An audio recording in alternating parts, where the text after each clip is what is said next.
Kutokana na sakata ambalo linaendelea la kauli ya msajili wa vyama vya siasa kwa katibu mkuu wa chama cha Chadema John Mnyika, naye amekuja juu na kuongea mambo mengi sana kwenye mtandao, lakini hii ni baadhi tu ya quotation ambayo yeye ameifanya.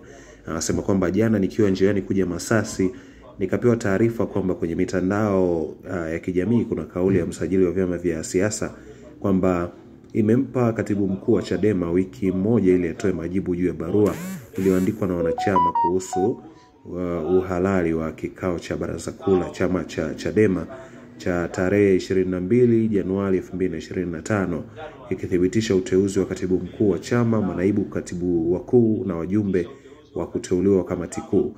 Sasa labda nikuachie tu hii video kidogo msikilize anachokiongea. Kamati kuu ya chama. Msajili wa vyama vya siasa amelizungumza jambo hili kwenye vyombo vya habari. Na kwa sababu amelizungumza kwenye vyombo vya habari, na mimi kwa nafasi yangu ya mtendaji mkuu, kabla hata haijafika hatua ya kuwasilisha majibu kwa waandishi kwake juu ya hayo ambayo ameshaanza kuyazungumzia kwenye vyombo vya habari, nataka niwahakikishie tu wanachadema na Watanzania juu ya hiyo tuhuma ambayo msajili wa vyama vya siasa ameisemea kwenye vyombo vya habari kwamba akisema kwamba tunapaswa tuwe tumepeleka majibu. Chadema inaongozwa kwa mujibu wa katiba. Sisi tunaheshimu sana katiba ya chama, kanuni, maadili na itifaki ya chama. Ibara ya 6.22 ya katiba ya chama inahusu uhalali wa vikao vya chama, na ibara hii ina sehemu mbili juu ya akidi ya vikao. Hapa nitazungumza juu ya hoja ya akidi ya vikao. Sehemu ya kwanza ni ibara ya 6.22A inayotamka maneno yafuatayo: kutahitajika akidi ya 50% ya wajumbe kwenye kikao halali cha ngazi ya kawaida.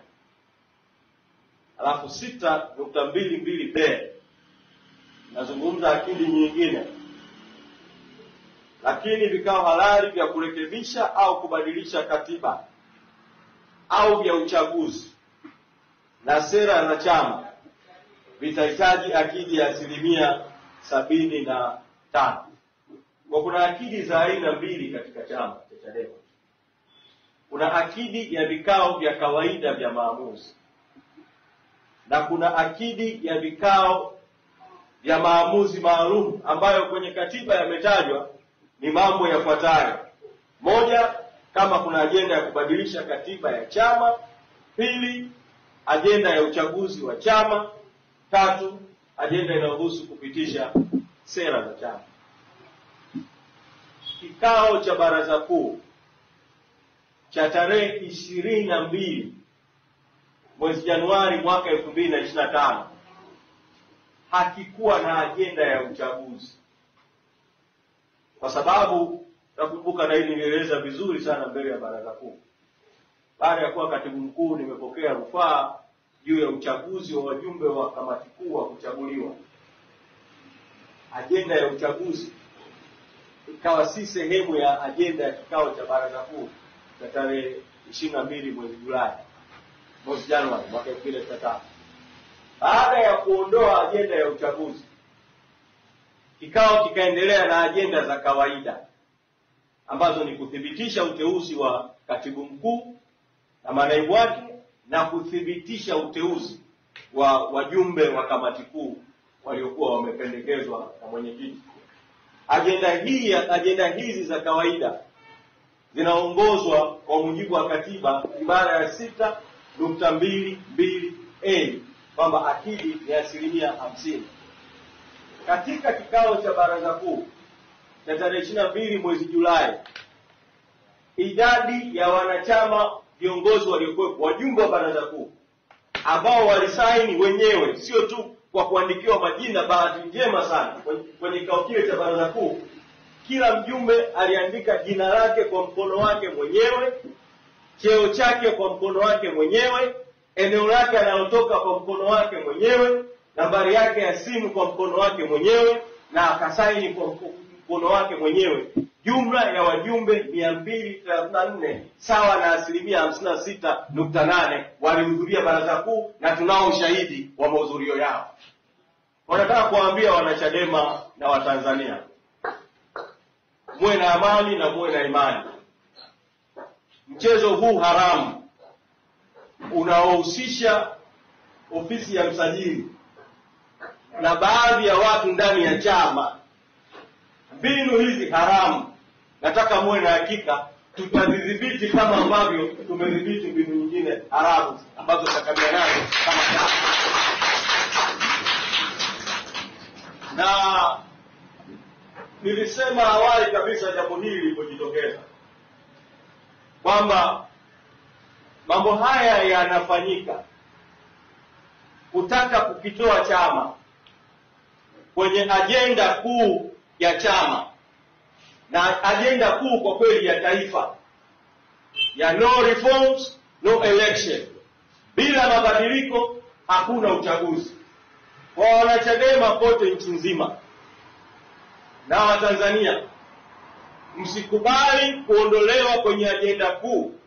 Tuendelee na mapambano ya no reforms no election, bila mabadiliko hakuna uchaguzi. Na kwa msajili wa vyama vya siasa, kwa kuwa ameamua kuzungumza na vyombo vya habari, ofisi yake imeamua kuzungumza na vyombo vya habari, msajili wa vyama vya siasa awaeleze Watanzania. Sisi Chadema tunaheshimu katiba yetu, lakini msajili huyu ni mteule wa watawala. Awaeleze Watanzania alikuwepo kwenye mkutano mkuu wa CCM wakati CCM inakiuka katiba ya CCM kwenye kumpitisha mwenyekiti wa CCM Rais Samia kuwa mgombea urais pekee, kwenye kumpitisha mgombea mwenza wa urais. Msajili wa vyama vya siasa alikuwepo, ofisi yake ilikuwepo kwenye hicho kikao. Awaeleze Watanzania ni hatua gani mpaka sasa msajili wa vyama vya siasa amechukua dhidi ya CCM na Rais Samia na viongozi wengine wa Wakenya wamepanga na Dodoma. Na msajili huyu wa vyama vya siasa, kwa kuwa ameamua kujitokeza mbele ya vyombo vya habari, awaeleze vile vile Watanzania na ajitokeze aseme ni hatua gani amechukua dhidi ya CCM baada ya msemaji wa CCM kutoa tuhuma za uongo na za hatari kwa kweli, zenye kuvunja sheria na kuzua taharuki, kwamba kampeni ya Chadema ya tone tone ya kukusanya michango ambayo Watanzania wote tunaomba muendelee kuiunga mkono, CCM imetoa madai ya uongo kwamba Chadema inachangisha fedha kwa ajili ya kwenda kununua virusi vya Ebola na Mpox na mambo mengine yanayoshabihiana na haya. Sasa madai haya ya uongo, msajili wa vyama vya siasa anafahamu kwamba nilikusha mtumia hiyo video ya Amos Makala. Msajili ajitokeze mbele ya Watanzania aeleze amechukua hatua gani dhidi ya Amos Makala na CCM kwa kutoa tuhuma hizi za uongo.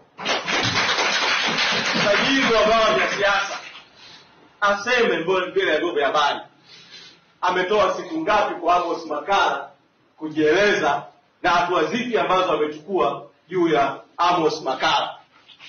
Kwa Watanzania wote nasisitiza kwamba tujikite kwenye ajenda kuu ya taifa. No reforms, no election. No reforms, no election. No reforms, no election. No reforms, no election. Tuna sababu nyingi sana za kusema kwa nini bila mabadiliko hakuna uchaguzi. Wakati nazungumza na nyinyi hapa kwenye mafunzo ya ndani, viongozi wengine wakuu wa chama wakiongozwa na mwenyekiti na makamu mwenyekiti wako kwenye mapambano ya jukwaani kupitia mikutano ya hadhara. Na nyinyi sasa wako kanda ya Nyasa, sisi tunakuja kuendesha mafunzo, maandalizi yataendelea. Mapambano haya ya mikutano ya hadhara yatafika vile vile kwenu kanda ya kusini mpaka kieleweke. Na si kanda ya kusini, tutazunguka kanda zote za nchi hii kuwaunganisha Watanzania kwamba bila mabadiliko hakuna uchaguzi. Madhara ambayo tumekwisha yapata kama taifa kwenye chaguzi za ovyo, uporaji wa demokrasia kwenye uchaguzi wa vijiji na vitongoji 2019, uporaji wa demokrasia kwenye uchaguzi wa mwaka 2020, ubakaji wa demokrasia uliotokea kwenye uchaguzi kinachoitwa uchaguzi wa tarehe 27 Novemba mwaka 2024. Tumesema hali hii imetosha. Tunataka mabadiliko ya kikatiba na ya kisheria na ya kikanuni na ya kiuongozi na ya kiutendaji yatahakikisha chaguzi huru na haki katika nchi yetu. No reforms, no election. No reforms, no election. Bila mabadiliko hakuna uchaguzi. Bila mabadiliko hakuna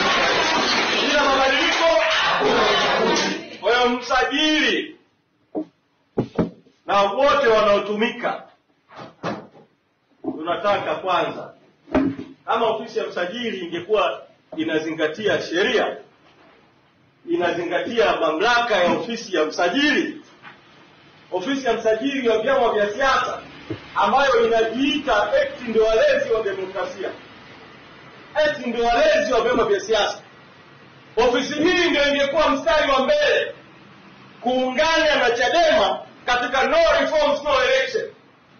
Badala yake ofisi hii inatumika kama kichaka cha kuishambulia Chadema. Sasa sisi tunajibu mashambulizi. Naendesha mafunzo hapa, narejea Dar es Salaam, bado na safari ya kwenda kuendesha mafunzo kanda ya kati, kwa maana ya mikoa ya Dodoma, Singida, Morogoro. Tutakwenda kanda kwa kanda kuendesha mafunzo. Lakini pamoja na kuendesha mafunzo, wakati tukiendelea na mafunzo, maelekezo, kukagua uhai wa chama kupitia vikao vya ndani, timu zingine zinaendelea na mashambulizi kupitia mikutano ya hadhara, pamoja na kuwa kwenye mzunguko huo mikoani. Lakini tuhakikishie tu wanachadema kwamba jitihada hizo zinazoendelea kufanywa tutazidhibiti kwa haki kabisa, kwa kuzingatia katiba, kanuni, maadili, itifaki ya chama na mwelekeo wa chama kwa ujumla. Asanteni sana, nimefungua mafunzo haya. Sitaki kutoa hotuba ndefu ya ufunguzi ili tujikite zaidi katika mafunzo. Kwa mafunzo haya yamefunguliwa rasmi. Asanteni sana.